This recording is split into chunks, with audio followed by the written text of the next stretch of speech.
আসসালামু আলাইকুম। পরিপাক শ্বসনের সর্বশেষ ক্লাসে সবাইকে স্বাগতম। আজকে আমাদের 5 নম্বর ক্লাস এবং এই ক্লাসে আমরা শ্বসন টপিকটা ক্লিয়ার করব এবং সর্বশেষ যে অংশটা আছে সেটা আমরা ক্লিয়ার করব। এখানে অনেকের কনফিউশন আছে, অনেকে গুছিয়ে পড়তে পারো না, সো আমরা চেষ্টা করব এই জায়গাটা আমরা ক্লিয়ার করে পড়ার জন্য। এখন আমাদের টপিকের নাম শোষণ। তো শোষণের ইংরেজি হলো অ্যাবজর্পশন। তো এটার সাথে আরেকটা বেদাল বেদাল শব্দ আছে আর কি। এটা এরকম শব্দটা এরকম যে অ্যাডজর্পশন। অ্যাডজর্পশন ডি আছে আর কি, বুঝছো? ডি, তো ডি থাকলে কিন্তু শব্দটার অর্থ পাল্টে যায়, তখন নামটা অর্থ হয়ে যায় অধিশোষণ। নাম হয়ে যায় কি? অধিশোষণ। এটা আমি শিক্ষা রাখো আর কি।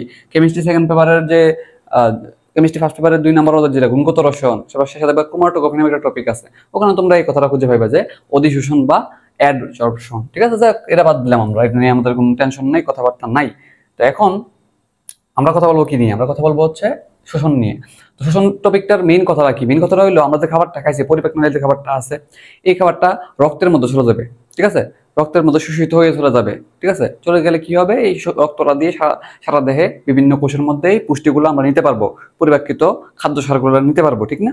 তো এটাই মেইন কনসেপ্ট যে পরিপাক নালী থেকে রক্তনালীতে, বা মনে রাখবা শুধুমাত্র রক্তর মধ্যে যে পরিবহন এরকম না, আমরা পরিবহন তন্ত্র 2 রকম, লসিকা রক্ত সংবহন তন্ত্র, লসিকা তন্ত্র। এবং লসিকা তন্ত্রের কিন্তু দ্বিতীয় সংবহন তন্ত্র বলা হয়, তুমি 4 নম্বর অধ্যায়ে গিয়ে জিনিসটা পাইবা। সো পরিপাক নালী থেকে খাবারটা রক্ত যাইতে পারে, লসিকা যাইতে পারে। তো মনে রাখবা ল ফর লসিকা, ল ফর লিপিড। ঠিক আছে, লিপিড বা চর্বিজাতীয় খাবারগুলো লসিকা দ্বারা প্রবাহিত হয়, আর শর্করা এবং প্রোটিন যেগুলা, সেগুলা শেষ পর্যন্ত আমাদের রক্ত দ্বারা পরিবাহিত হয়। বুঝছো? এটা হলো মেইন কথা। যাই হোক, তো শ্বসন কোথায় কোথায় হয়? কোথায় কোথায় হয় মনে রাখবো, শোষণ হয় 3টা জায়গায়। আমাদের খাবার যদি খাই,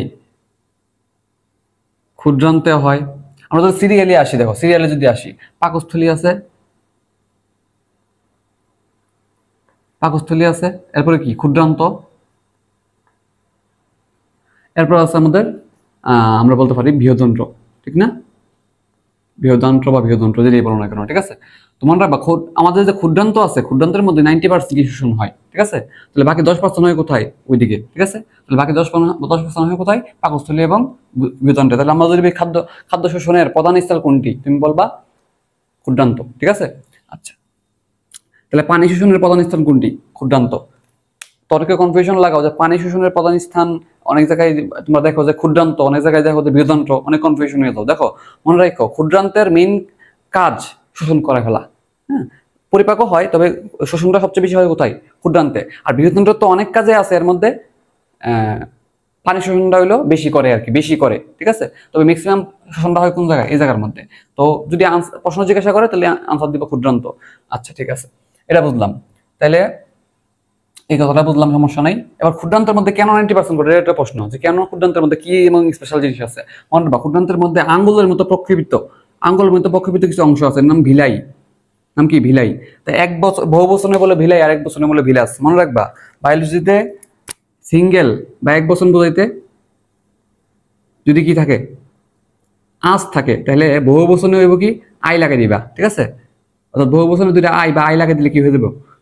বহু বচন হয়ে যাবো। তাহলে সিঙ্গেল বা সিঙ্গুলার যদি আঁচ থাকে, তাহলে আই লাগিয়ে দিলে কি হয়ে যাবো? বহু বচন হয়ে যাবো। ঠিক আছে, তো বায়োলজির কিছু কথা মনে রাখো। ঠিক আছে, এই কথাটা মনে রাখো। তাহলে আমি এক বচন বহু বচনের ব্যাপারটা পুরোটাই ক্লিয়ার করে দিই। দেখো মনে রাখবা, যদি আঁচ আম থাকে কখনো, লাগাই দিবা তাহলে বহু বচন হয়ে যাবো গা। তাহলে এটা কি? এটা হচ্ছে সিঙ্গুলার। সিঙ্গুলারে যদি সারা বইয়ে কিন্তু তুমি এই জিনিসগুলো পাবে, আমি বেশি ক্লিয়ার করে দিতেছি। সিঙ্গুলারে যদি আম থাকে, তাহলে প্লুরালে গিয়ে লাগাই দিবা। ঠিক আছে, এটা কিন্তু ইংলিশ গ্রামারের টপিক কিন্তু শেষ হয়ে যাইতেছে। ইংলিশ গ্রামারে কিন্তু এটা আছে। সো আম থাকলে লাগাই দিবা আর আস থাকলে লাগাই দিবা আই, আর অন থাকলে লাগাই দিবা এ। ঠিক আছে, আচ্ছা, তাহলে দেখো আম দিলে আস থাকলে আই, অন থাকলে এ। তাহলে তুমি এটা এভাবে মনে রাখতে পারো যে দেখো আম্মা, আমরা মার অনেক সময় আম্মা ডাকি না, বলবো যে আম্মা আসি। দেখো ই, মানে প্রথমটা বলতেছে সিঙ্গেল, পরেরটা বলতেছে প্লুরাল। ঠিক আছে, সিঙ্গুলার প্লুরাল। তাহলে অনে মানে এখনই আসি, অনে আসে, এখনই আসি। ঠিক আছে, এমনি মনে রাখো। ঠিক আছে, তাহলে সিঙ্গুলার প্লুরাল পারবা। বায়োলজিতে যত সিঙ্গুলার এবং প্লুরাল শব্দ, তোমরা এই কথাটা মনে রাখতে দেখবে যে 95% বা 100% অনেক ক্ষেত্রে ধরে ফেলতে পারবা যে সিঙ্গুলার শব্দ কি হবে, প্লুরাল কি হবে। তাহলে যদি ভিলাই বলি, তাহলে আইটা কি? প্লুরাল না? তাহলে এটা ভিলাস হইব। ব্রঙ্কাস, হ্যাঁ, তাহলে ব্রঙ্কাই, আস থাকলে আই হয়, তাহলে কি এভাবে ধরে ফেলতে পারবে না? এলবিও লাস, এলবিও লি। ঠিক আছে, এরপর লাস থেকে এলবিও লি হয়ে যাবো। ঠিক আছে না? এই শব্দ সিঙ্গুলার প্লুরাল ধরতে পারবো। যাই হোক, ভিলাই থাকে, ভিলাই থেকে যেটা ছোট, এটা বলে মাইক্রো ভিলাই। কি বলে? Micro villi. মাইক্রো মানে ছোট, তাহলে ভিলাই থেকে যদি আরো ছোট জিনিস নিয়ে চিন্তা করি, তাহলে বলবো কি? Microvilli. আর মাইক্রো ভিলাই গুলো একসাথে হয়ে তৈরি করে ব্রাশ বর্ডার। কি তৈরি করে? Brush border. ব্রাশ বর্ডার মানে কি ভাই? ব্রাশ মানে চিন্তা করো দাঁতের ব্রাশ। দাঁতের ব্রাশ কিরকম বলতো? দাঁতের ব্রাশ যদি এরকম একটা আঁকি, ঠিক আছে, এর মাথায় কিরকম থাকে, এরকম জিনিস থাকে না, ক্ষুদ্র ক্ষুদ্র জিনিস যেগুলো দিয়ে আমরা অতি সহজে দাঁত ব্রাশ করতে পারি, এরকম ক্ষুদ্র ক্ষুদ্র ক্ষুদ্র ক্ষুদ্র প্রবর্ধন ছোট ছোট জিনিস তৈরি করে, এগুলো বলে কি? ব্রাশ বর্ডার, ঠিক আছে। তাহলে কি বলে? ব্রাশ বর্ডার, ব্রাশ বর্ডার, ঠিক আছে। তাহলে এই সিরিয়ালটা খেয়াল রাখবা।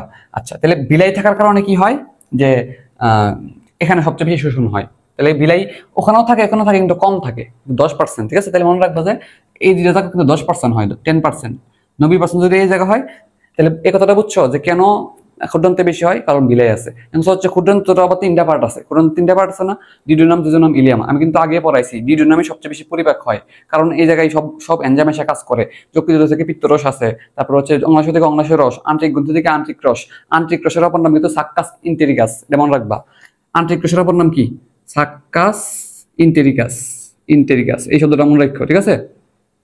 আন্ত্রিক গ্রন্থি থেকে বেশি একটা কিছু পড়াই নাই। আন্ত্রিক গ্রন্থি থেকে দেখবা চিত্র একটা আছে, চিত্রের পাশে দিয়ে লাগবা যে পেনেট কোষ, পেনেট কোষ আছে। পেনেট কোষ থেকে মনে রাখবা যে এখানে লাইসোজোম ক্ষরণ হয়, ঠিক আছে। তারপর হচ্ছে মিউকাস ক্ষরণ হয়, গবলেট কোষ আছে। তো গবলেট কোষ কিন্তু সব জায়গাতে আছে, তবে বৃহৎ সবচেয়ে বেশি, এটা আমরা আগে বলছি। তাই ডিউডিনামে সবচেয়ে বেশি পরিপাক হয়, কারণ সব ধরনের রস এসে এই জায়গায় কাজ করে, ঠিক আছে। আর যেহেতু পরিপাক হয়ে গেছে ডিউডিনামে, এর পরের অংশ তো সবচেয়ে বেশি শোষণ হইব, ঠিক না? পরিপাকের কাজ শেষ, যেহেতু শোষণ করে আবার রক্তের মধ্যে নিয়ে যেতে হইব। তাহলে মনে রাখবার ডিউডিনামের পরের অংশ যেটা জেজোনাম, জেজোনাম অংশ সবচেয়ে বেশি শোষণ হয়, ঠিক আছে। এটা মনে রাখো। ইলিয়াম অংশ হয় অন্য জায়গায় হয়, তবে সবচেয়ে বেশি কোথায় এটা মনে রাখতে হবে, এমসিকিউতে আসবে। তাহলে মনে রাখো কোথায় হয় ডিউডিনাম। ক্ষুদ্রান্ত তো বলছি, ক্ষুদ্রান্ত তো বলছি, ঠিক আছে, কিন্তু ক্ষুদ্রান্তের কোন পার্টটাতে সবচেয়ে বেশি, এটা মনে রাখবা। ক্ষুদ্রান্তের কোন পার্টে? ক্ষুদ্রান্তের জেজোনাম পার্টে। ডিউডিনামের পরে জেজোনাম না? এটা কিন্তু অনেক মেডিকেলে আসছিল, বোর্ডে আসছিল, বোর্ডের পরীক্ষা আসছিল, মেডিকেল ভর্তি পরীক্ষা আসছিল, ঠিক আছে। তাহলে লজিক সব বুঝছো কেন? আমি আরেকবার বলি, ডিউডিনাম ক্ষুদ্রান্তের তো 90%, কেন ব্যাখ্যা করছি, ঠিক আছে। বিলাই থাকার কারণে সুবিধা। বিলাই থাকলে তো বোঝো না, বেশি বেশি শোষণতল বাড়ছে, বেশি বেশি শোষণতল বাড়ছে, শোষণতল বেশি বাড়ার কারণে বেশি বেশি শোষণ হইতে পারে। এখন ক্ষুদ্রান্তর আবার তিনটা পার্ট, কোন পার্টে?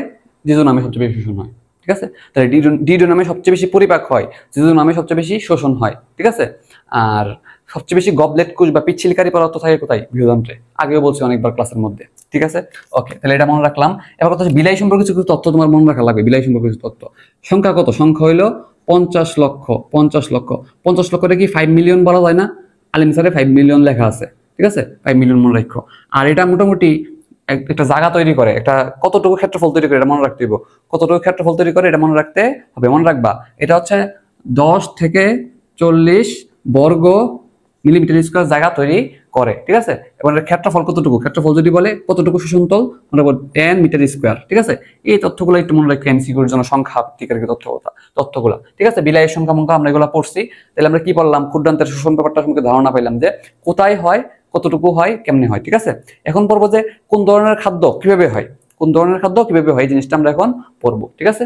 আচ্ছা, আশা করি এই সহজ সহজ কথাগুলো তুমি মনে রাখতে পারবা, ঠিক আছে। শোষণটা কিন্তু মূলত হয় ডিউডিনাম এবং ইলিয়ামে, ঠিক আছে। ডিউডিনাম ইলিয়াম অংশে কিন্তু শোষণটা হয়, কারণ ডিউডিনামে পরিপাক হয়ে গেছে। ডিউডিনামে কোনো মানে ক্ষরণ কাজের সাথে সম্পর্কিত, এটা কিন্তু শোষণ হয় না। তো এর মধ্যে এই জন্য আমি সবচেয়ে বেশি, এই জন্য আমি সবচেয়ে বেশি কিন্তু শোষণ হয়, মনে রাখো, ঠিক আছে। তাহলে আমরা এই কথাগুলো আমরা খেয়াল রাখতে পারবো, ঠিক আছে।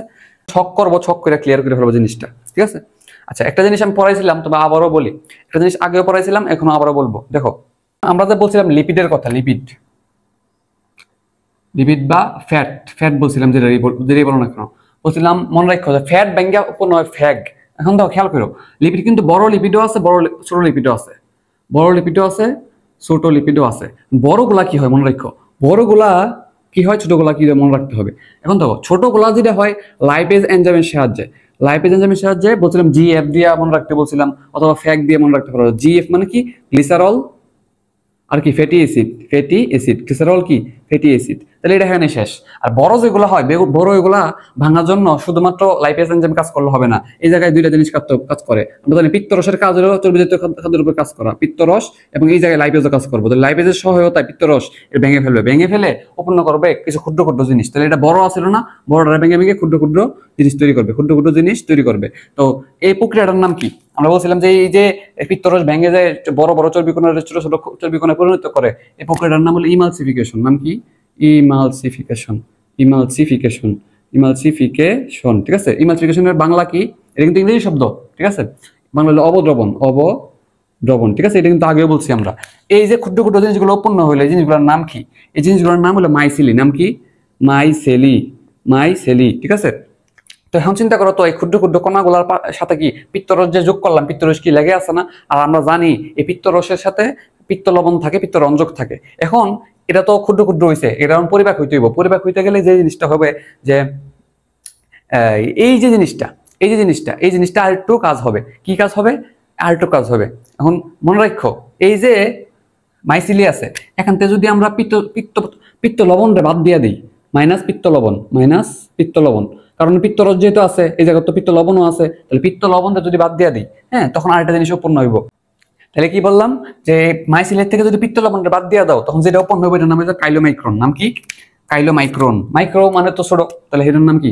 কাইলোমাইক্রন, কাইলোমাইক্রন, ঠিক আছে? এই জিনিসটা মনে রাখো, ঠিক আছে? তাহলে লিপিডটা কেমনে ভাঙে আমি সহজ করে বোঝানোর চেষ্টা করছি। এবং তোমরা অবশ্যই জানো ক্ষুদ্রান্তে বৃহদান্তে খাবারের অবস্থার নাম হয় কি? কাইল। মুখের মধ্যে হয় বোলাস, পাকস্থলী হয় গিয়া কাইম, আর ক্ষুদ্রান্তে বৃহদান্তে গিয়ে খাবারের অবস্থার নাম হয় কাইল। আমরা কিন্তু আগেও জিনিসটা পড়াইছি। ওকে, ঠিক আছে। তো এখন আমরা দেখবো যে পুরো কি কি খাবার, কোন কোন টাইপের খাবার কিভাবে, কোথায়, কোন হরমোনের প্রভাবে শোষিত হয়। তো এখন আমরা জানি যে আমরা 6 রকমের খাবার খাই, এর মধ্যে 3 রকমের খাবারটা একটু জটিল থাকে, ওগুলোরে কষ্ট করে অনেক প্রক্রিয়া প্রসেসের মাধ্যমে সরল বানাইতে হয় বা পরিপাক করতে হয়, দেন এগুলো শোষণ হয়। আর যেগুলো পানি, খনিজ লবণ, ভিটামিন, সেগুলো পরিপাক করার প্রয়োজন হয় না, সেগুলো অটোমেটিক শোষিত হয়ে যায়। এখন কার্বোহাইড্রেট আছে, প্রোটিন আছে, লিপিড আছে। তো কার্বোহাইড্রেটটা ভেঙে শেষ পর্যন্ত গত ক্লাসে দেখাইছি মনোস্যাকারাইড হয়। মনোস্যাকারাইড গুলো কি কি? গ্লুকোজ, তারপর গ্লুকোজ, ফ্রুক্টোজ, গ্যালাক্টোজ, হ্যাঁ, এই জিনিসগুলো, ঠিক না? আর প্রোটিন ব্যাঙ্গা হয় অ্যামিনো অ্যাসিড, লিপিড ব্যাঙ্গা হয় ফ্যাটি অ্যাসিড, গ্লিসারল, ঠিক আছে? তো এগুলা কিভাবে হয়? সক্রিয়, এটা এই প্রথম দুইটা হলো সক্রিয় পদ্ধতিতে, আর লিপিডটা হচ্ছে নিষ্ক্রিয়। লিপিডটা কি? নিষ্ক্রিয় পদ্ধতিতে। আচ্ছা, আর কোথায় হয়? এটা গুরুত্বপূর্ণ প্রশ্ন, যে কোথায় এই শোষণটা হয়। যে আমরা বলতেছি শর্করা শোষণ এই ক্ষুদ্রান্তের কোন জায়গায় হয়? অবশ্যই এই জায়গার মধ্যে, যে জন্য আমরা ইলিয়ামিক বারবার লিখবো। এখন ডিউটেনামেও হয় কিছু কিছু, তবে যে জন্য আমি সবচেয়ে বেশি হয় আমরা পড়ছি। তো এখন দেখো, এটা মনে রাখার জন্য একটা বুদ্ধি কি দেখো, বলবা যে আমি ডিজে ডেইলি কাজে, কি বলবা? আমি ডিজে ডেইলি কাজে। আমি দিয়া হচ্ছে আমিষ, আমি দিয়ে কি? আমিষ। আমিষ মানে তো প্রোটিন। ডিজে মানে হচ্ছে ডিউটেনাম জেজুনাম, তাহলে আমিষ বা প্রোটিনটা কোথায় হবে? ডিজে মানে ডিউটেনাম জেজুনাম হবে।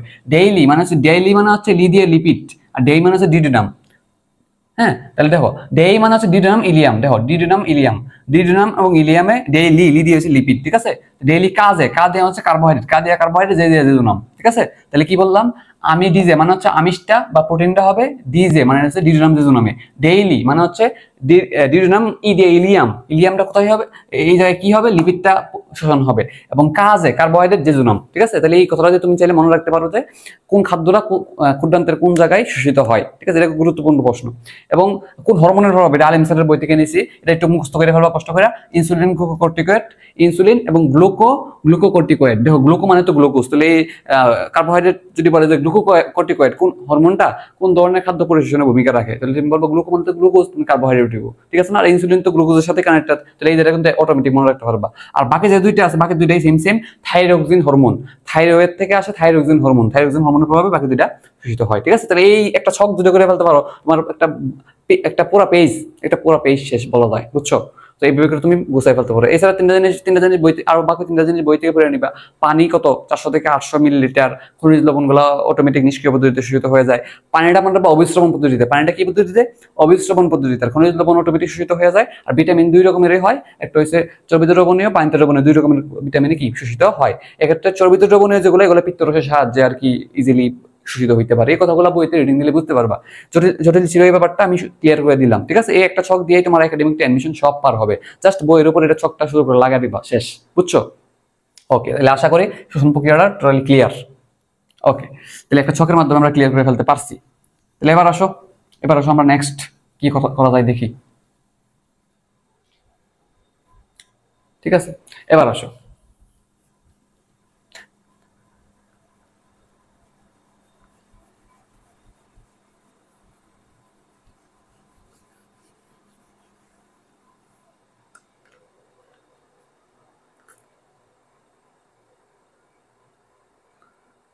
তো তুমি এখান থেকে আরেকটা কথা মনে রাখবা, সেটা হলো যে ছোট করে ওইটার পাশে লিখে রাখো আর কি, যে শর্করা এবং আমাদের যে প্রোটিন, ঠিক আছে, এগুলো রক্ত সম্বন্ধে চলে যায়, শোষিত হওয়ার পর রক্ত সম্বন্ধে চলে যায়। আমরা যদি বলি, দেখো আমরা যদি বলি যে এই শর্করা প্রোটিনটা, এই যে বিলাই যদি একটা বিলাই যদি ওরকম রাখি, ঠিক আছে, এখানে যাওয়ার পর এটা চলে যায় কি রক্ত সম্বন্ধনে, ঠিক আছে। আর লিপিড যেটা আছে, লিপিডটা চলে যায় হচ্ছে আমাদের লসিকানালিতে চলে যায়, লসিকানালিতে। এক্ষেত্রে এখানে পাকস্থলীতে বা অন্ত্রে লসিকানালিতে বলা হয় কি ল্যাকটিয়াল, লসিকানালি ল্যাকটিয়াল, ঠিক আছে। আর ল্যাকটিয়াল যদি কখনো বা চর্বির কখনো যদি লসিকানালিতে চর্বির পরিমাণ বেড়ে যায়, এটা পরের অধ্যায় আছে, চর্বির পরিমাণ বেড়ে গেলে এটা বলে কাইল, কি বলে কাইল, ঠিক আছে। তাহলে কি বললাম, ধরো একটা বিলাই আঁকছি আর কি, একটা বিলাই আঁকছি, বুঝছো তো কোনটা বিলাই, ক্ষুদ্রান্তের মধ্যে যে বিলাই থাকে। শর্করা এবং প্রোটিনটা রক্ত সম্বন্ধে ডাইরেক্ট চলে যায়, রক্তের মধ্যে দিয়ে পরিবাহিত হয়। আর লিপিড যেটা আছে, চর্বি যেটা, সেটা ল্যাকটিয়াল নামক নালী দিয়ে পরিবাহিত হয়, এবং লসিকা দ্বারা অবশ্যই, ঠিক আছে। এটা মনে রাখো আর কি।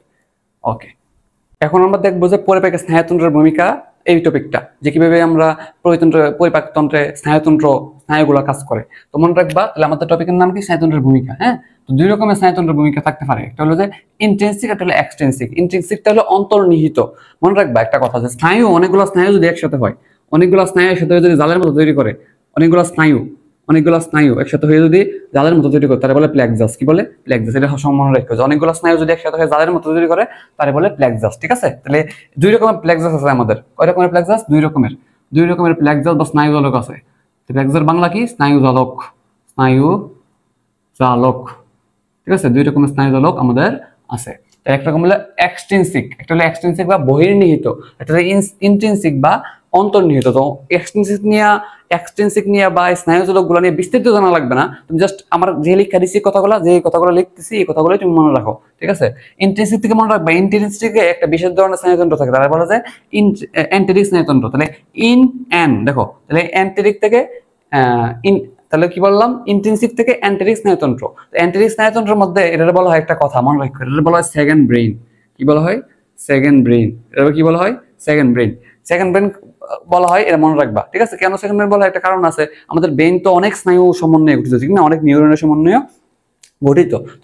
এখনো অনেক বেশি স্নায়ু থাকার কারণে এটা একটা ব্রেনের মতো কাজ করে। যেহেতু আমাদের ফার্স্ট ব্রেন এই জায়গায়, তাহলে আরেকটা ব্রেন যদি থাকে, তাহলে সেকেন্ড ব্রেন নাম দিব, ঠিক আছে। এটা মনে রাখো, ঠিক আছে। ওকে, তো এখানে আবার দুই রকমের কাহিনী থাকে, একটা হলো দুইটাই মদি, একটা হলো মাইন্টেরিক প্লেক্সাস, একটা হলো ম্যাগনাস প্লেক্সাস। এই কথাগুলো তুমি আজমল স্যারের বইয়ে পাবা না, এগুলো তোমার আলিম স্যারের বইয়ে আছে, বুঝছো। কিন্তু লাগবে, যেটুকু লাগবে ততটুকু তোমার পড়াইতেছি, বুঝছো। অনেক কথাই আছে, এতটুকুই লাগবে, এতটুকু মনে রাখবা। মাইন্টেরিক তোমার মাসল, আর মাসল মানে তো পেশির সঞ্চালন আমরা কি বলি, পেশির ক্রমাগত সংকোচন প্রসারণ আমরা কি বলি, যে এরকম সংকোচন প্রসারণ কোন জায়গায় হয়? পেরিস্টালসিস না, পেরিস্টালসিস। মনে রাখবা যে মাইন্টেরিকটা মাসল, তাহলে মনে রাখবা যে এটা পেরিস্টালসিস নিয়ন্ত্রণ করে, পেরিস্টালসিস, ঠিক আছে। তোমার বড় বড় কোচিং এর পরীক্ষা বা একটু কঠিন প্রশ্ন করলে আটকে দিতে পারে এগুলা দিয়া, ঠিক আছে। এগুলো তুমি ডাক্তাররা কিন্তু প্রশ্ন করতে পছন্দ করে, এই জিনিসগুলো মেডিকেলে আবার আছে। আচ্ছা, আর মেজনাস প্লেক্সাস, কি মেজনাস প্লেক্সাস, নাম কি? মেজনাস প্লেক্সাস। তো এটাতে একটা কথাই মনে রাখবা মেজনাস প্লেক্সাস থেকে, যেটা সাবমিউকোসা স্তরে থাকে, এজন্য এটাকে সাবমিউকোসাল প্লেক্সাস বলা হয়, সাবমিউকোসাল প্লেক্সাস বলা হয়, ঠিক আছে। তাহলে আমি যদি বলি মেজনাস প্লেক্সাস কোথায় থাকে, তুমি বলবা পাকস্থলীর কোন স্তরে? পাকস্থলীর, এটা কোথায় থাকে? পাকস্থলীর সাবমিউকোসা স্তরে। তাহলে কি বলবা? এটা হচ্ছে পাকস্থলীর সাবমিউকোসা স্তরে। তাহলে পাকস্থলীর স্তর যখন আমরা পড়াইছিলাম, তখন এই কথাটা কিন্তু লিখি নাই, তুমি লিখে নিবা, এটার পাশে দিয়ে যে পাকস্থলীর যে 5টা লেয়ার আছে তোমার বইয়ে দেওয়া, সাবমিউকোসার পাশে টান দিয়ে লেখা রাখবা যে এই পাশে এখানে কি থাকে, সাবমিউকোসাল প্লেক্সাস থাকে বা মেজনাস প্লেক্সাস থাকে। তাহলে পাকস্থলীর সাবমিউকোসা স্তরে থাকে, এজন্য বলে কি সাবমিউকোসাল স্তর, ঠিক আছে, বা সাবমিউকোসাল প্লেক্সাস বলা হয়, বুঝছো। ঠিক আছে, তাহলে এই স্নায়ুতন্ত্রের ভূমিকা থেকে এই কথাগুলো তুমি খেয়াল রাখতে পারলেই হয়ে যাবে, তুমি টেনশনের কারণ নাই, ঠিক আছে। আশা করি এই জিনিসটা বুঝছো। তাহলে দুই রকমের আছে, এর মধ্যে ইন্টেনসিকের মধ্যে এন্টেরিক থাকে, এন্টেরিকটা সেকেন্ড ব্রেন বলা হয়, এটা এমসিকিউতে আসবো। আর কোনটার কাজ কি, এখান থেকে মনে রাখবা কোন স্তরে থাকে মেজনাসটা, আর এখান থেকে মনে রাখবা যে পেরিস্টালসিস নিয়ন্ত্রণ করে কে, ঠিক আছে। 3টা প্রশ্ন। ওকে, তাহলে এখান থেকে আশা করি জিনিসটা বুঝে গেছো।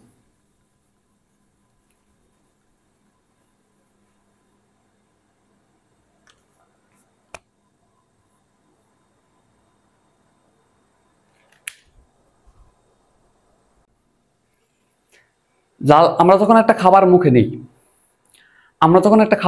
তখন কোথায় কোথায় বিভিন্ন রসক্ষরণ হয়, কি কি রসক্ষরণ হয়, জিনিসগুলো কিন্তু আমরা আগেও পড়ছি। তাহলে এবার একটু খেয়াল করবো যে কি কি হয়। দেখা গেল, করো নাম্বার 1, আমাদের মুখে খাবারটা নিলে লালার রসক্ষরণ হয়।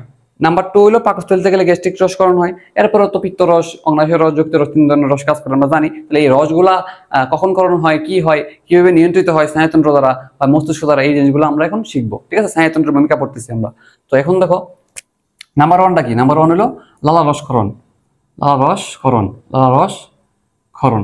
লালা রসকরণ হয়, চিন্তা করো, লালা, আমরা যখন একটা খাবার দেখো, একটা খাবার যখন দেখো, চিন্তা করো, একবার বুঝলেই পারবা। খাবারটা যখন আমরা লালাক্ষরণ হইতে কয়েকবার হইতে পারে, দেখো। তো এবার হচ্ছে লালা রসকরণ। লালা রসকরণটা চিন্তা করো, যখন একটা খাবার, খাদ্য মনে করো একটা খাবার আছে, খাবারটা আমরা মুখে নিতে পারি, মুখে যদি নিয়ে নেই তাহলে লালা রসকরণ হবে।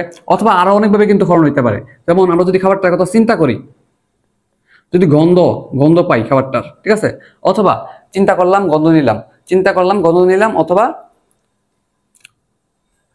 কি, অথবা হইলো তাকাইলাম। তাহলে কি বললাম? চিন্তা করলাম, গন্ধ নিলাম, অথবা তাকাইলাম, তাকানো। ঠিক আছে, তাকাইলেও কিন্তু আমাদের কি হবে? খাবার লালা রসকরণ হবে। তাহলে দেখো একটা জিনিস চিন্তা করো যে এই যখন মুখে যখন নিলাম, এটা সবসময় খাবার যখন মুখে নিই এটা অটোমেটিক কিন্তু লালা রসকরণ হয়। এটা কি কারোর বলে দিতে হয় যে ক্ষরণ হও? তাহলে মুখে নিলে কিন্তু শর্ত লাগে না, এটা অটোমেটিক। খাবারের মুখে নিলে অটোমেটিক কি হয়? অটোমেটিক, হ্যাঁ, অটোমেটিক কিন্তু আমাদের মুখ থেকে লালা রসকরণ করা শুরু হয় খাবারটা যদি মুখে নিই। তাহলে এটা কি, এটার জন্য কোনো শর্ত লাগছে? কোনো শর্ত লাগে না, অটোমেটিক হয়েছে। যেটা শর্ত লাগে না, অটোমেটিক হয়, এটা বলে সহজাত। বলে সহজাত, সহজাত। বা এটার মধ্যে কোনো যেহেতু শর্ত লাগে না, আমরা বলতে পারি কি আনকন্ডিশনাল বা নন কন্ডিশনাল। কোনো কন্ডিশন লাগে নাই, শর্ত লাগে না, তাহলে নন কন্ডিশনাল একটা আছে, নন কন্ডিশনাল রিফ্লেক্স বা ক্রিয়া। এটা তাহলে আমরা যখন খাবারটা মুখে নেই এখন কোন শর্ত ছাড়া বা নন কন্ডিশন শর্ত ছাড়া তখন হয়, এটা বলে সহজাত প্রতিবর্ত ক্রিয়া। হ্যাঁ, আর একটা আছে যে চিন্তা করলাম, গন্ধ নিলাম, তাকাইলাম, তাহলে এটা এক একটা শর্ত না, এটা কিন্তু এক একটা শর্ত যে চিন্তা করতে হবে। যেমন আমরা তেঁতুলের কথা বললে অনেকের মুখে মানে লালা চলে আসে, ঠিক না? তেঁতুলের কথা চিন্তা করলে অবশ্যই তেঁতুলটা আগে খাইতে হবে, নাহলে কিন্তু আসবে না। তেঁতুলের কথা চিন্তা করলে কিন্তু মুখের মধ্যে লালা চলে আসে। এই জিনিসটা বলতে পারো শর্ত আছে একটা। তাহলে এইগুলো কিন্তু শর্ত লাগছে, বা শর্ত লাগছে, অথবা আমরা আগের থেকে জানা লাগছে, বা আগের থেকে অর্জন করে রাখা লাগছে। যে আগে যদি তুমি চিন্তা করতা, তেঁতুলের কথা যদি তুমি আগে জানতা, তাইলে তুমি লালা রসকরণ হবে। শর্ত আছে না জায়গার মধ্যে, তার মানে শর্তযুক্ত আছে, কন্ডিশনাল বা শর্তযুক্ত বলা হয়, কন্ডিশনাল রিফ্লেক্স। ঠিক আছে, লালা কখন কখন ক্ষরণ হইতে পারে আমরা চিন্তা করতেছি আর কি। হ্যাঁ, কন্ডিশনাল বা এটার উপরে সাপেক্ষ, এরপরে কি সাপেক্ষ প্রতিবর্তী ক্রিয়া। ঠিক আছে, বা এটা অর্জিত বলে, কি বলে? অর্জিত, মানে এটা হচ্ছে অর্জন করে নিতে হবে আগে থেকে।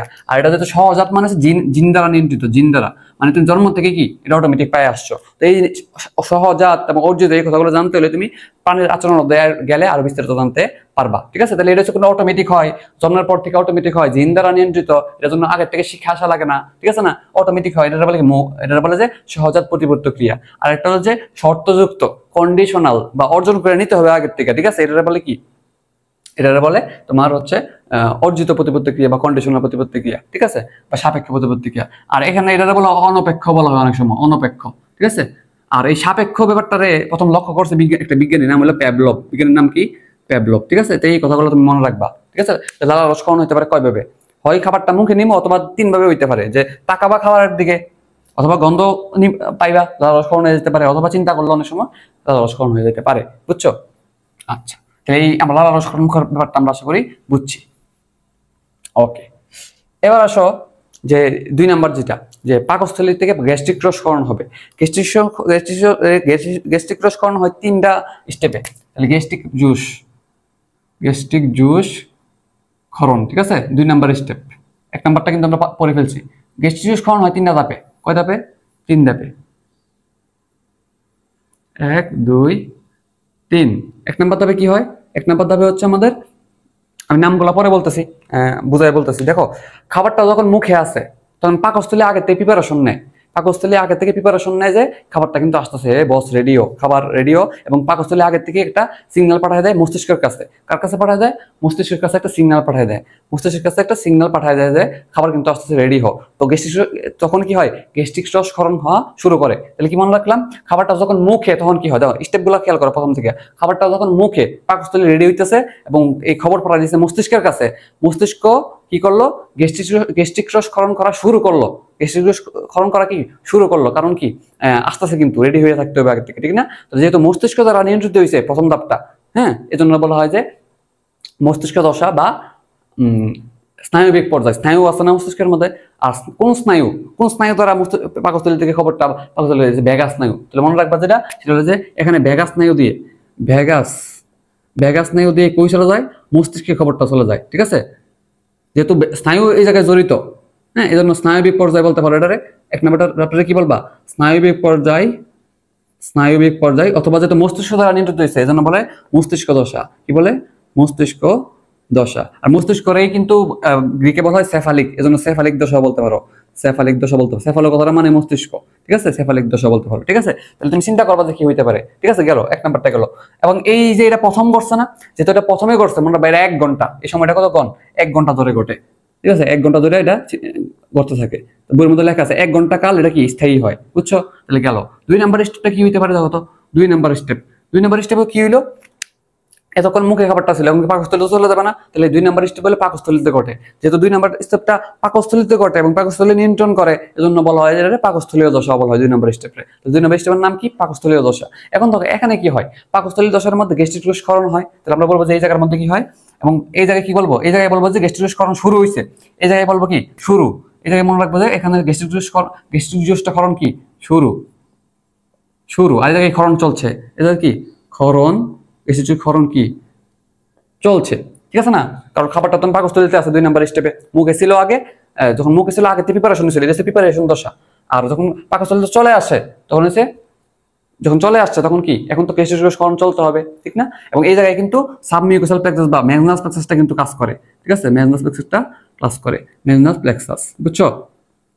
তাহলে এখানে কি হাইড্রোক্লোরিক অ্যাসিড বা গ্যাস্ট্রিক জুস যেগুলো আছে সব ক্ষরণ হতে শুরু করে, পাকস্থলীটা পরিপাক হয়। ঠিক আছে, বিভিন্ন এনজাইম ক্ষরণ হয় আর কি এই জায়গার মধ্যে। যেহেতু এই যেটা পাকস্থলীতে গঠিত হয়, জন্য এটা বলতে পারো কি, এই দশার নাম বলতে পারো যে, এই দশার নাম বলতে পারো আমাদের পাকস্থলীয় দশা বা গ্যাস্ট্রিক ফেজে বলতে পারো। ঠিক আছে, পাকস্থলীয় দশা বা গ্যাস্ট্রিক ফেজে বলতে পারো। ঠিক আছে, এবং এটা 4 ঘন্টা কাল, 4 ঘন্টা কাল স্থায়ী হয়। তাহলে এটা মনে রাখবে, এটা কি 4 ঘন্টা, এটা হচ্ছে 4 ঘন্টা কাল স্থায়ী হয়। ঠিক আছে, তাহলে এই কথাটা মনে রাখো। এটা হচ্ছে স্নায়বিক পর্যায়, এটা হচ্ছে পাকস্থলীয় পর্যায়। ঠিক আছে, আচ্ছা, তাহলে আমরা ঘটনা চিন্তা করতে করতে কি নাম দিতেছি, বইয়ের মতো তো নাম দিয়ে লিখে ফেলছে অলরেডি। আমরা চিন্তা করতে করতে নাম দিতেছি নামটা কি হইতে পারে। এরপরে দেখো তো খাবারটা পাকস্থলীতে আছে, এরপরে কি ডিউডিনামে চলে যাবে না ক্ষুদ্রান্তের মধ্যে। যেহেতু এরপর একটা ডিউডিনামে যাবে বা অন্ত্রীয় পর্যায়, যেহেতু আন্তরিক পর্যায়, তাহলে মনে রাখবা কি এরপর একটা হলো আন্তরিক পর্যায়। তাহলে খাবারটা এখন কোথায় যাবে, খাবারটা কিন্তু এখন অন্ত্রে চলে যাবে। কোথায় চলে যাবে, অন্ত্রে।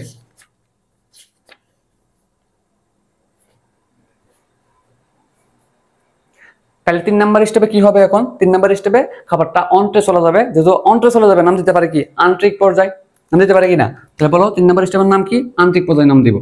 3 নাম্বার স্টেপের আন্তরিক পর্যায়ে নাম দেবো। তাহলে এই পর্যায়ে কি কি হবে, এই পর্যায়ে অবশ্যই অন্ত্র থেকে বিভিন্ন হরমোন ক্ষরণ হওয়া শুরু করবে।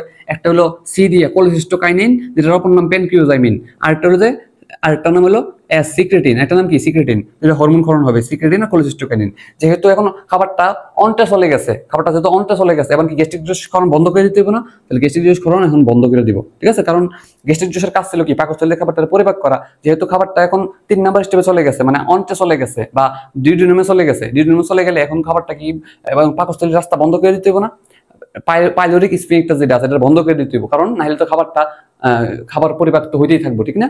যেহেতু খাবারটা চলে আসছে, এখন তো পাকস্থলীতে খাবার নাই, না থাকলে কি পরিপাক হওয়ার প্রয়োজন আছে, গ্যাস্ট্রিক ক্ষরণ করার প্রয়োজন আছে না, এই জন্য এখন গ্যাস্ট্রিক ক্ষরণ বন্ধ করে দিব। ঠিক আছে, বন্ধ করে দিব। এই জন্য মনে রাখবা যে এখানে ছিল শুরু হয়েছিল, এখানে চলছিল, এখানে বন্ধ হয়ে গেছে। এবং এখান থেকে অন্ত্র থেকে বা ডিউডিনামে যখন খাবারটা চলে আসছে, 3 নম্বরে কি চলে আসছে, ডিউডিনামে খাবারটা চলে আসছে, ডিউডিনামে। ঠিক আছে, ডিউডিনাম থেকে দুইটা হরমোন ক্ষরণ হয়, একটা হলো কোলিসিস্টোকাইনিন, একটা হলো কি সিক্রেটিন। এরা কি করে, গ্যাস্ট্রিক ক্ষরণ বন্ধ করে দেয়। মূলত সিক্রেটিনটাই মূলত কি করে দেয়, সিক্রেটিনটাই মূলত গ্যাস্ট্রিক ক্ষরণটা বন্ধ করে দেয়। সিক্রেটিন কি করে, গ্যাস্ট্রিক ক্ষরণটা বন্ধ করে দেয়। ঠিক আছে, মনে রাখবা সিক্রেটিনের প্রথমে এস আছে, এস দিয়ে মনে রাখবা স্টপ।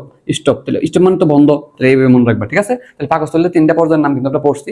প্রথমত পাকস্থলী থেকে খাবারটা যখন মুখে থাকে, খাবার যখন মুখে, তখন পাকস্থলী আগে থেকে রেডি হয় কি হবে, এটা স্নায়ু দ্বারা মস্তিষ্কের কাছে খবর পাঠায় যায় খাবার কিন্তু আস্তে আস্তে রেডি হয়। ঠিক আছে, তখন যেহেতু স্নায়ু দ্বারা নিয়ন্ত্রিত হয়েছে বা মস্তিষ্ক দ্বারা নিয়ন্ত্রিত হয়েছে, এজন্য স্নায়বিক পর্যায় বা মস্তিষ্ক দশা বলা হয়, এবং তখনই গ্যাস্ট্রিক ক্ষরণটা শুরু হয়। এরপরে খাবারটা মুখ থেকে পাকস্থলীতে চলে আসার পর এই জায়গার মধ্যে গ্যাস্ট্রিক জলস্খলনটা চলতে থাকবে যতক্ষণ না পর্যন্ত খাবারটা পরিপাক হয় পাকস্থলীতে। আমরা জানি পাকস্থলীতে প্রোটিন পরিপাক হয়, প্রোটিনটা যতক্ষণ পর্যন্ত পরিপাক হবে ততক্ষণ পর্যন্ত এখানে চলতে থাকার পর 4 ঘন্টা ধরে এটা চলতে থাকে, এবং এরপরে খাবারটা চলে আসবে অন্ত্রে ডিউডিনামে আসার পর গ্যাস্ট্রিক জলস্খলন করা বন্ধ করতে হবে। তাহলে বন্ধ করবে কে? বন্ধ করবে বা স্টপ করবে সিক্রেটিন, স্টপস এস দিয়ে সিক্রেটিন বন্ধ করবে।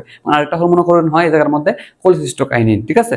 আরেকটা হরমোনের নাম কি? কোলেসিস্টোকাইনিন। তো এখানে একটা কথা তোমরা শিখে রাখি, দেখো নাম হলো কোলেসিস্টোকাইনিন, নাম কি?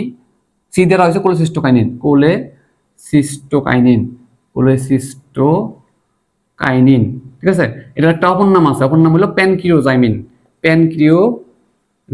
ঠিক আছে? প্যানক্রিওজাইমিন মানে হচ্ছে প্যানক্রিয়াস থেকে এটা ভূমিকা রাখে আর কি, এজন্য প্যানক্রিওজাইমিনও বলা হয়। আর কোলেসিস্টোকাইনিনের কোলেসিস্ট মানে পিত্তথলি, মনে রাখবা। কোলেসিস্ট কথাটা মানে কি? পিত্তথলি। একটু কথাটা মানে হলো পিত্তথলি। আর কাইনিন মানে কি? কাইনিন মানে হচ্ছে গতি, কাইনেটিক এনার্জি, ঠিক না? গতি শক্তি দেওয়া। তাহলে বোঝা যাইতেছে এটা কি কি কাজ করবে। কোলেসিস্টোকাইনিনের অপর নাম যেহেতু প্যানক্রিওজাইমিন, এর কাজ কিন্তু মনে বোঝা যাইতেছে এটা কাজটা কি হতে পারে। দেখো নাম হচ্ছে কোলেসিস্টোকাইনিন, কোলেসিস্ট মানে যেহেতু পিত্তথলি, তার মানে এই কোলেসিস্টোকাইনিনটা পিত্তথলি থেকে পিত্তক্ষরণে কাজ করবে, পিত্তরস ক্ষরণের কাজ করবে পিত্তথলি থেকে। আর যেহেতু অপর নাম আর একটা প্যানক্রিওজাইমিন, তার মানে প্যানক্রিয়াস বা অগ্নাশয়ের উপরে কাজ করে অগ্নাশয় থেকে অগ্নাশয় ক্ষরণ করে সাহায্য করবে। তাহলে আমরা কমন সেন্স দিয়ে আনসার করতে পারবো যে কোলেসিস্টোকাইনিনের কাজ কি, ঠিক আছে? আর সিক্রেটিন তো একটা কাজ করে ফেলছি, নাম হলো স্টপ, মানে গ্যাস্ট্রিক জলস্খলনটা বন্ধ করে, এবং সিক্রেটিনই কিন্তু প্রথম হরমোন। তো একটু পরে গিয়ে দেখবা যে বিভিন্ন হরমোন আছে। তাহলে এবার বলো তো খাবারটা কোথায় আছে? 3 নাম্বার স্টেপে। 2 নাম্বার স্টেপ পড়ছি, 3 নাম্বার স্টেপে কি আছে বলো তো? বিভিন্ন পিত্তরস, অগ্নাশয় রস, আন্তরিক রস ক্ষরণ হবে 3 নাম্বার স্টেপে গিয়া, যেহেতু অন্ত্রে আছে খাবারটা এখন। তাহলে 3 নাম্বার স্টেপে খাবারটা কই আছে বলো? খাবারটা কিন্তু আছে এখন অন্ত্রে। খাবারটা কই আছে? অন্ত্রে। তো অন্ত্রে 2 রকমের, আমরা জানি অন্ত্রের কোন অংশ আছে? ডিউডিনামে। তো 3 নাম্বার স্টেপে খাবারটা কই আছে? অন্ত্রে আছে। অন্ত্রে আছে যেন আন্তরিক পর্যায়ে বলতে পারো এটা, ঠিক না? আচ্ছা, বা এই জায়গায় পিত্তরস এবং আন্তরিক পর্যায়ে নাই, জায়গায় পিত্তরস এবং যকৃত রস, বা যেটা পিত্তরস আর একটা অগ্নাশয় রস ক্ষরণ হয় আর কি, ঠিক আছে? যেটাই বলো না কেন। তো এই জায়গার মধ্যে 2টা হরমোন আছে, একটা হলো কোলেসিস্টোকাইনিন, সিক্রেটিন। 2 রকমের কাজ করে। কোলেসিস্টোকাইনিনের 2টা কাজ বললাম, একটা হচ্ছে কার উপরে? পিত্তথলির উপরে একটা কাজ, আর একটা হলো কি? অগ্নাশয়ের উপরে, অগ্নাশয় গ্রন্থির উপর একটা কাজ। 2 রকমের কাজের উপর 2 রকম প্রভাব ফেলে আর কি, 2 রকম জিনিসের উপরে। আর সিক্রেটিন কি করে? ক্ষারীয় তরল ক্ষরণ করতে বাধ্য করে, ক্ষারীয় তরল বা ক্ষারীয় রস ক্ষরণে বাধ্য করে। ক্ষারীয় রস কারা কারা ক্ষরণ করে মনে আছে কিনা? ক্ষারীয় রস ক্ষরণ করেছে পিত্তরসটা, কিন্তু ক্ষারীয় রস, ঠিক আছে? পিত্তরস ক্ষরণে বাধ্য করে পিত্তথলিকে। আর আরেকটা হচ্ছে তোমার অগ্নাশয়ের যে অগ্নাশয় রস, হ্যাঁ, অগ্নাশয়ের যে অগ্নাশয় রস বা অগ্নাশয় থেকে হাইড্রোজেন বাইকার্বনেট আয়ন, যেটা বাইকার্বনেট আয়নটা বা ক্ষারীয় একটা জিনিস ক্ষরণে সাহায্য করে। কাকে? আমাদের অগ্নাশয়কে, ঠিক আছে? অগ্নাশয়কে, বুঝছো? আমরা জানি অগ্নাশয়ের ওই যে বহিঃকরা গ্রন্থির যে ভূমিকাটা, সেখানে এনজাইমে ক্ষরণ করে, ক্ষারীয় রস ক্ষরণ করে। আমরা আগের ক্লাসে বলছি। তাহলে এখানে মানে সিক্রেটিনটা মূলত ক্ষারীয় করার জন্য বিভিন্ন রস ক্ষরণে উদ্দীপিত করে, বুঝছো? আর কোলেসিস্টোকাইনিনের 2টা কাজ তো বললামই, তার নাম থেকে আনসার করে ফেলা যায়, বুঝছো? এরপরে দেখবে যে বিভিন্ন হরমোনের একটা বড় ছক আছে, তো হরমোনের ছকটা আমি হচ্ছে ট্যাব থেকে রেকর্ড করে দিয়ে দিব, ঠিক আছে? এটা লিখে দেখাতে গেলে অনেক সময় লাগবে, এই জন্য ট্যাব থেকে একটা ছক আছে আমার কাছে, ছকটা থেকে সহজে পড়ানো যাবে, ঠিক আছে? তো আমি এটা রেকর্ড করে দিয়ে দিব, ঠিক আছে? ওকে।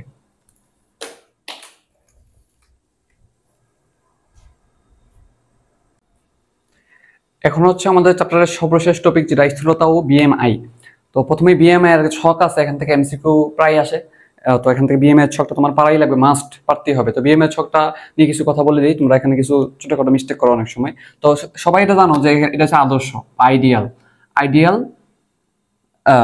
যে ওজন, ঠিক আছে? বিএমআই কি? বডি মাস ইন্ডেক্স, দেহের ওজন সূচক। বডি মানে দেহ, মাস মানে ওজন বা ভর, ঠিক আছে? বায়োলজিতে কোনো ভরের ওজন ডিফারেন্স করে না। ইন্ডেক্স মানে সূচক। তাহলে দেহের ভর বা ওজন কতটুকু আছে বা কতটুকু থাকা প্রয়োজন, এই ব্যাপারটারে নির্দেশিত করে বা দেখাই দেয় যে এটা যে একটা সূচক, তাহলে বলা হয় কি? বডি মাস ইন্ডেক্স মানে সূচক, ঠিক আছে? তো এই সংখ্যাগুলো মনে রাখবে। আমি সিরিয়াল লিখছি 18.5, 24.9, 5 করে বাড়াও। এরপর থেকে দেখো 5 করে বাড়াইলে 29.9, 34.9, 39.9, এরপর 40-এর উপরে হইতে পারে, এরপর হইতে পারে কি 50 থেকে 100, এতটুকু কথাবার্তা থাকতে পারে আমাদের। দেখো মনে রাখবা যে এটা আইডিয়াল বা আদর্শ, এটা মনে রাখতে হবে, কোনো সমস্যা নাই। আর এরপর একটা হচ্ছে মনে রাখবা, তোমরা যেটা ভুল করে ফেলো, আইডিয়ালের পর এটা বলো যে স্থূলতার প্রথম স্তর। স্থূলতা কি? স্থূলতা হলো দেহের যদি চর্বির পরিমাণ আমার দেহের ওজনের 20% সমান অথবা বেশি হয়, মনে রাখবা। হয় আমাদের দেহের যে ওজন মনে করো 60 কেজি বা 100 কেজি, ধরো 100 কেজি, এখন 100 কেজির মধ্যে যদি তোমার 20 কেজি যদি চর্বি থাকে, হ্যাঁ, তখন বলতে পারো স্থূলতা, ঠিক আছে। অথবা 20 কেজি বা 25 কেজি থাকলে, মিনিমাম 20 কেজি থাকলে তখন তুমি কি বলতে পারবা, 20% যেটা আর কি। তো একটা সংখ্যা মনে রাখবা, 20% দেহের ওজনের 20% বা স্বাভাবিক দেহের ওজনের 20%-এর বেশি বা সমান থাকলে তারা বলা হয় কি স্থূলতা। তাহলে আমার দেহের ওজন যদি 100 কেজি হয়, আমার দেহে যদি চর্বির পরিমাণ যদি 20 কেজি হয় বা 20 কেজির বেশি হয়, তখন আমি তার স্থূলতা বলতে পারবো, ঠিক আছে। তো স্থূলতা তোমরা যেটা করো যে এটা তো আদর্শ সবাই জানো, সবাই ভুল করো যে 24.9 বা পরের যে রেঞ্জটা এটাই বলে ফেলো যে তোমরা স্থূলতার প্রথম স্তর না। এটা ভালো করে মনে রাখবে, এটা হচ্ছে অতিরিক্ত, এটা হচ্ছে অতিরিক্ত ওজন, ঠিক আছে। এটা হচ্ছে কি আমাদের অতিরিক্ত ওজন। এরপরে তুমি সিরিয়ালে বলবা এটা হচ্ছে প্রথম, এরপর দ্বিতীয়, আর 40-এর উপরে হইলে বলবা তৃতীয়, ঠিক আছে। আর তাহলে 50 থেকে 100 হলে কি বলবা, তাহলে এই সিরিয়ালটা মনে রাখছি। আর 50 থেকে 100 হলে বলবা যে অতিরিক্ত হয়ে গেছে, মরে যাবে, অতিরিক্ত হয়ে গেছে মরে যাবে, এজন্য মরবিড স্থূলতা, মরবিড ওবেসিটি বা স্থূলতা। ওবেসিটি ইংরেজি হইলো বা স্থূলতার ইংরেজি হইলো ওবেসিটি। মরবিড স্থূলতা বা বিভৎস, বিভৎস, বিভৎস স্থূলতা মানে অনেক বেশি হয়ে গেছে আর কি, বুঝছো, বিভৎস বা মরবিড স্থূলতা বলা হয়, ঠিক আছে। তাহলে এই কথাগুলো তোমরা সিরিয়ালে মনে রাখবা, ঠিক আছে, এমসিকিউর জন্য অনেক বেশি দরকার। এবার আসলে স্থূলতা সম্পর্কে কিছু গুরুত্বপূর্ণ জিনিস তোমার লেখা দেয়, অনেক কথাই আছে, তবে গুরুত্বপূর্ণ জিনিসগুলো তোমার লেখা দেয়। তো স্থূলতার যে জিনিসগুলো আমরা এখন পড়বো সেটা হলো যে দেখো, প্রথমত স্থূলতা বা ইংরেজি হলো ওবেসিটি। ওবেসিটি যেখানে আলোচনা করা হয় তার কি বলে, বেরিয়াট্রিক্স, মনে রাখবা, ওবেসিটি বেরিয়াট্রিক্স, ওবেসিটি, দেখো বেসিটি বেরিয়াট্রিক্স মনে রাখবা। তো বেরিয়াট্রিক্স হলো এমন একটা শাখা যেখানে স্থূলতার কারণ, প্রতিকার, প্রতিরোধ সবকিছু নিয়ে আলোচনা করা হয়, ঠিক আছে। বেরিয়াট্রিক্স কথাটা এমসিকিউর জন্য মনে রাখো। আচ্ছা, এখন হচ্ছে কি কি কারণে কি কারণে ওবেসিটি হয়, আর ওবেসিটি হইলে কি কি সমস্যা হয়, আর ওবেসিটি যদি না হয় প্রতিকার করবো কিভাবে, বুঝছো। এই তিনটা জিনিস আমরা এখন পড়বো। খুবই গুরুত্বপূর্ণ কথাগুলো লিখে দিব, অনেক কথাই আছে বইয়ের মধ্যে। মনে রাখবা একটা জিন আছে, বিশেষ জিন, নাম হচ্ছে লেপটিন জিন। নাম কি, লেপটিন জিন, অথবা এটার বই লেখা আছে গুচ্ছ জিন, গুচ্ছ জিন। এই গুচ্ছ জিনের কারণে কি হয়, আমাদের স্থূলতা হয়, ঠিক আছে, নাম্বার 1। নাম্বার 2 হইলো যে আমাদের একটা রোগ আছে, polycystic ovary syndrome. Polycystic ovary syndrome, polycystic ovary syndrome. Ovary মানে ডিম্বাশয়, সিনড্রোম মানে একটা লক্ষণ, সিনড্রোম মানে কি লক্ষণ। ওভারি বা ডিম্বাশয়ের মধ্যে অনেকগুলো ছোট ছোট থলি তৈরি হয়। সিস্ট কথাটা মানেই থলি, সিস্ট কথাটা মানেই থলি, আমরা আগে পড়াইছি। যেমন কোলেসিস্টোকাইনিন, সিস্ট কথাটা মানে কি থলি। তাহলে পলি মানে তো বহু, তাহলে পলিসিস্টিক ওভারি সিনড্রোম মানে কি, পলি মানে বহু, সিস্ট মানে থলি, মানে বহু থলি তৈরি হয়েছে। কোথায়, ওভারি সিনড্রোম, মানে ওভারি মানে ডিম্বাশয়, ডিম্বাশয়ের মধ্যে তৈরি হয়েছে। যে ডিম্বাশয় থাকে, ডিম্বাশয়ের মধ্যে অনেকগুলো ছোট ছোট থলি তৈরি হতে পারে, এটা বলে পলিসিস্টিক ওভারি সিনড্রোম। এটার কারণে ওবেসিটি মাঝে মাঝে হতে পারে। আরেকটা আছে কুশিং সিনড্রোম, আরেকটা কি, কুশিং সিনড্রোম। এই কারণে কি হইতে পারে, আমাদের এটা হইতে পারে। আরেকটা আছে তোমার মনে রাখবা যে কুশিং সিনড্রোম, এবং আরেকটা কাজ কি বলো, আরেকটা কি, আরেকটা হচ্ছে আমাদের কুশিং সিনড্রোম, কুশিং সিনড্রোম, ওকে। আরেকটা হলো আমাদের, আরেকটা হলো যে আমাদের হাইপোথাইরয়েডিজম, ভালো করে খেয়াল করো, হাইপোথাইরয়েডিজম, হাইপোথাইরয়েডিজম, ঠিক আছে। এখানে তোমরা যেটা ভুল করো, দেখো তোমার দেওয়া দেওয়া থাকে হাইপার, তো মনে রাখবে না হাইপার না, এটা হচ্ছে হাইপো। তাহলে মনে রাখবো যে এটা হাইপার না, এটা হচ্ছে হাইপো, ঠিক আছে, হাইপার হবে না, ঠিক আছে, হাইপার হবে না, ভালো করে খেয়াল রাখো। তো থাইরয়েডিজম মানে হচ্ছে, ইজম মানে তো প্রক্রিয়া, থাইরয়েডিজম মানে হচ্ছে থাইরয়েড গ্রন্থি থেকে বিভিন্ন হরমোন, থাইরোক্সিন যে হরমোনগুলো ক্ষরণ হয়। তো থাইরোক্সিন হরমোনগুলো আমাদের দেহের বিপাক করে, বিভিন্ন বিক্রিয়া ঘটায়, দেহকে বৃদ্ধিতে হেল্প করে, বিভিন্ন বিক্রিয়ায় হেল্প করে, ঠিক আছে, এই বিপাক ঘটায়। তো এটা যদি ক্ষরণ কম হয়ে যায় তখন কিন্তু স্থূলতা হইতে পারে, বুঝছো। খাবারটা বা পরিপাক হবে না, তখন তো মোটা হয়ে যাবে, বুঝছো, ভালো করে পরিপাক হবে না, দেহের মধ্যে খাবারগুলো জমিয়া, হাইপো মানে তো কম, কম ক্ষরণ হইয়া তখন কম বিপাক হবে, দেহের মধ্যে খাবার বিপাক হবে না ভালো করে, তখন দেখা গেছে যে আমার মোটা হয়ে গেলাম, ঠিক আছে। স্থূলতার কিন্তু বলো আরেকটা নামে ডাকা হয় মোটাত্ব, স্থূলতা বা মোটাত্ব, ইংরেজি হলো ওবেসিটি। আচ্ছা, তাহলে ভালো করে খেয়াল রাখবে, হাইপার হবে না। আর এই রোগগুলোর নাম খেয়াল করবা। তাহলে কি কি কারণে ওবেসিটি হয় এটা আমরা লিখছি, খুবই ইম্পর্টেন্ট কথাগুলো লিখে দিচ্ছি এই জায়গায়। আর এখন হচ্ছে এদের সম্পর্কিত কি কি রোগ হয়, ওবেসিটি হলে কি কি রোগ হয়, এই রোগগুলো আমরা হচ্ছে উপর থেকে নিচে চিন্তা করি। মাথার মধ্যে কি হয় বলতো, স্ট্রোক হয় না, স্ট্রোক হয়, তাহলে মনে রাখবে না স্ট্রোক হয়, ঠিক আছে। চোখ, চোখ দিয়ে তুমি ঘুমাই, তাহলে স্লিপ অ্যাপনিয়া, স্লিপ অ্যাপনিয়া, এসে লিখলাম, স্লিপ অ্যাপনিয়া নামক একটা রোগ আছে, এই রোগটা স্থূলতার কারণে হইতে পারে। এরপর চিন্তা করো আমাদের যে বুকের দিকে আসে স্তনের কথা চলে আসবে, মনে রাখবে যে দুইটা ক্যান্সার হয়, কি হয়, ক্যান্সার, ওই ক্যান্সার হয় স্তন ক্যান্সার এবং কোলন ক্যান্সার, স্তন ক্যান্সার এবং কোলন ক্যান্সার, ঠিক আছে, হইতে পারে। এরপর দেখো তো বুকের মধ্যে আর কি আছে, হৃৎপিণ্ড আছে, তাহলে করোনারি হৃদরোগ সমস্যা হবে, করোনারি হৃদরোগ, করোনারি মানে তো হৃদরোগ, তো করোনারি হৃদরোগের সমস্যা হবে, করোনারি হৃদরোগের সমস্যা হবে, হ্যাঁ। এরপরে দেখো তো করোনারি হৃদরোগ বললাম, এরপরে দেখো তো আস্তে আস্তে আমাদের কোলনের কথা বললাম, এরপর আর কি আছে, এরপর কোলনের কথা বললাম, এরপর আসলে আমাদের বিভিন্ন রক্তনালী আছে, হৃৎপিণ্ডের কথা যেহেতু বলছি, রক্তনালী তো এখান থেকেই তৈরি হয়, এখানে আসে, ঠিক না?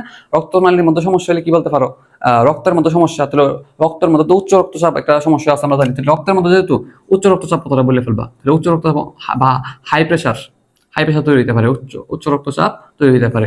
এছাড়াও মনে রাখবা যে রক্তের মধ্যে তো কখনো গ্লুকোজ বেড়ে গেলে আমাদের ডায়াবেটিস রোগ হয়, তাহলে ডায়াবেটিসের কথা রক্ত সম্পর্কিত, ডায়াবেটিসের কথা মনে রাখবা। ডায়াবেটিসের টাইপ আছে, টাইপ 1, টাইপ 2। এখানে ভালো করে খেয়াল রাখবা, টাইপ 1 না, টাইপ 2, এই জিনিসটা ভুল করবা তোমরা দেখবা পরীক্ষার হলে। টাইপ 2 খেয়াল রাখো, ঠিক আছে? এটা কিন্তু টাইপ 1 না, টাইপ 1 না, ঠিক আছে? টাইপ 2 ভালো করে বারবার বলতেছে কিন্তু, টাইপ 2 ভালো করে খেয়াল রাখো, ঠিক আছে? আচ্ছা, এরপরে যদি নিচে আসো, প্রজনন তন্ত্র। কেউ যদি বাচ্চা জন্ম না দিতে পারে, নারীরা যখন বাচ্চা জন্ম না দিতে পারে, তখন তারা বলা হয় যে বন্ধাত্ব, বন্ধনারী। বন্ধনারী মানে কি? বন্ধনারী মানে হচ্ছে যে বাচ্চা জন্ম দিতে পারবে না, ঠিক আছে? এই কথাগুলো খেয়াল রাখতে পারলে আশা করি হয়ে যাবে। এছাড়াও তুমি যদি আর একটু নিচে যাও, তাহলে পায়ের মধ্যে যাবে না, পায়ের মধ্যে কি আছে? অস্থি আছে। তো এখানে অস্টিও আর্থাইটিস নামে একটা সমস্যা হয়, তাহলে অস্টিও আর্থাইটিস নামে একটা সমস্যা আছে, ঠিক আছে? অস্টিও আর্থাইটিস, ঠিক আছে? বই থেকে পড়ে নিবা, এই হলো মেইন কথা। তাহলে এই কথাগুলো যদি সিরিয়ালে খেয়াল রাখো, তুমি রোগের নামও পারবা। তাহলে কি কি কারণে হয়, আর প্রতিকার কি? প্রতিকার হলো যে কয়েকটা কথা তুমি মনে রাখতে পারো প্রতিকার থেকে। এটা হলো যে জিআই হরমোন ইউজ করবা, জিআই হরমোন বা গ্যাস্ট্রো ইন্টেস্টিনাল হরমোন। এটা ম্যাজিক বুলেটে বলা হয়। এটা কি? এটা মনে রাখবা, এমসিকিউতে আসে, ঠিক আছে? ম্যাজিক বুলেটে বলা হয় কারণ অনেক দ্রুত নাকি যে স্থূলতা হ্রাস করণে হেল্প করে, ঠিক আছে? এছাড়াও মনে রাখবা কিটোজেনিক ডায়েট। কে দিয়ে দেখলাম? কিটোজেনিক ডায়েট বইয়ের মধ্যে আছে। কিটোজেনিক ডায়েট ইম্পর্টেন্ট একটা কথা হলো যে নিম্ন শর্করা, নিম্ন চর্বি, এই জিনিসগুলো খাইতে হবে। এটা খাইলে নাকি স্থূলতা কমে যায়। তাহলে নিম্ন কথাটা খেয়াল রাখবেন, ঠিক আছে? নিম্ন কথাটা। এছাড়াও সার্জারি করতে পারো, বিভিন্ন ওষুধ খাইতে পারো, ওষুধের নামগুলো মনে রাখলে জাস্ট ওষুধ লেখা দিয়ে চলে আসবা। এছাড়াও কমন সেন্স দিয়ে কিছু বলে দিবা যে ডাক্তারের পরামর্শ সম্পর্কে চলতে হবে, শাকসবজি খাইতে হবে, ব্যায়াম করতে হবে, পরিশ্রম করতে হবে, সঠিক সময় ঘুমাইতে হবে, ঠিক আছে? তারপর হচ্ছে আঁশ জাতীয় খাবার খাইতে হবে, লাল আটা নামে একটা কথা আছে, এটা পড়ে নিবা।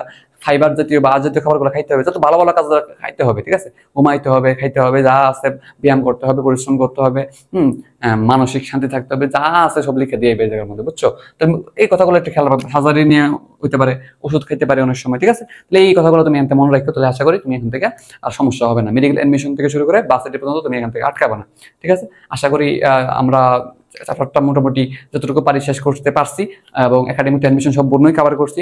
তোমাদের কাছে আজকে শেষ ক্লাস যারা করছো তারা আমার জানাইবা যে সর্বশেষ ক্লাস পর্যন্ত যারা করছো তারা জানাইবা যে ক্লাসগুলো কেমন লাগছে, তুমি বুঝতে পারছো কিনা, বইয়ের পড়া কমপ্লিট হয়েছে কিনা, এবং আমরা একটা অন্য স্টাইলে পড়ছি কিনা, নিজেদের মতো করে পড়ছে কিনা, হুবহু বইয়ের মতো না পড়ে আমরা নিজের মতো করে গুছায় পড়ছি কিনা, এবং বুঝে বুঝে পড়তে পারছে কিনা, ঠিক আছে?